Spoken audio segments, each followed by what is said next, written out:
An interesting perspective on the history of integrating technology and reading is to consider the history of print itself. Soffer and Alkali, 2009, describe the full circle of reading dissemination. They point out that when alphabets began to emerge around 5,000 years ago, they began as symbols. A symbol of an I would represent the word I or C. Over time, these symbols changed into the alphabet we have today. For example, the drawing of a fish represented the letter D in ancient Semitic writing. Over time, this fish symbol transformed into the Greek letter delta, and finally into the D we recognize today. The symbolic language found in Office 2010 shows that whereas print has transformed from symbol to characters over the past 5,000 years, in computer programs we have returned to symbols. For example, a printer icon represents the word print.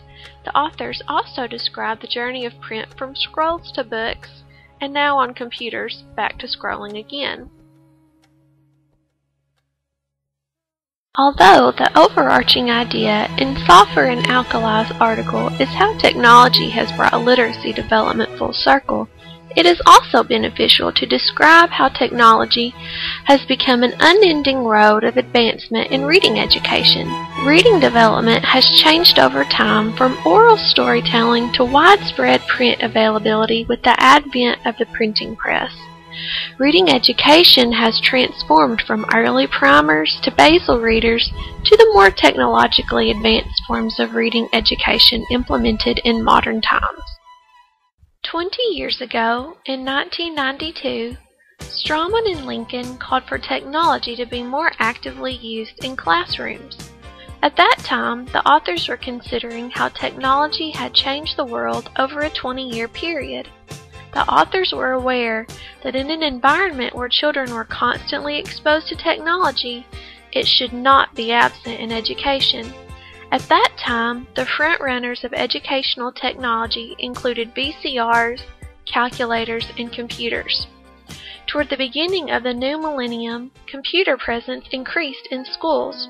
According to Ertmer, 2005, in 2002, the student-computer ratio was 4:1, and 98% of schools and 77% of classrooms had computers with internet connectivity. Positive perceptions of computer usage seem to increase, with computers being described as an integral part of providing a high-quality education. However, there was still some concern that computers were primarily being used for low-level tasks, such as assisting in writing, using the internet for research, and using drill and practice programs and/or computer games as free time reward activity. Rinking, Labo, and McKenna, 2000, also pointed out a concern that in some schools, most computers were still clumped together in the computer lab, which decreased the amount of time and opportunities for teachers and students to use computers. Ertmer, 2005, also addressed another issue that has emerged as part of the history of integrating technology with reading education: teacher perceptions. While some teachers show a willingness to stay abreast of new technology and exciting ways to integrate it into the curriculum, others seem less enthusiastic.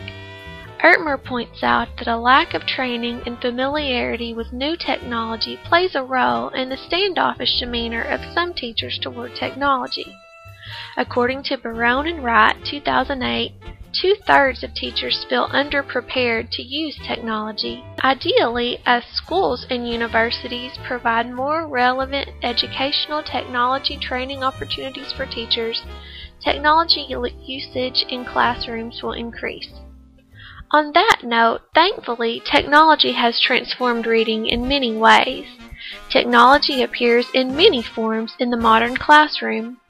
The calculators and computers described as cutting edge in the early 1990s have been radically transformed and are joined by other incredible forms of technology, including DVD players and CD players, iPads, and interactive boards. We have moved forward from overhead projectors to document cameras, Traditional reading activities such as shared reading and readers' theater have been transformed by technology by incorporating the use of document cameras and podcasts. Vasinda and McLeod, 2011, thoroughly discuss how podcasts can transform readers' theater. While the improvements in fluency and comprehension remained intact through this activity, it is expanded as students are able to share this treasured experience with family and friends through posting the podcast on the internet or burning it onto a CD. Word clouds depicted through projectors and on interactive whiteboards transform vocabulary and make learning Tier 2 and Tier 3 words more exciting and less intimidating. Audio recording programs such as Audacity and VoiceThread promote fluency by providing children with the opportunity to engage in self-modeling. All these forms of technology and digital media are available for teachers as tools to make reading education relevant to 21st century learners. Even though, in some ways, technology has brought literacy full circle, as in the journey from the scroll to the scroll, technology has also created endless avenues for advancement in education. Over time, as technology has become more integrated into reading education, it has transformed it and has been shown to create improvements in educational gains. Ideally, schools and universities will make an ever stronger effort to provide teachers with education and training over technology and digital media. In this way, these wonderful tools can continue to transform reading education and education in general.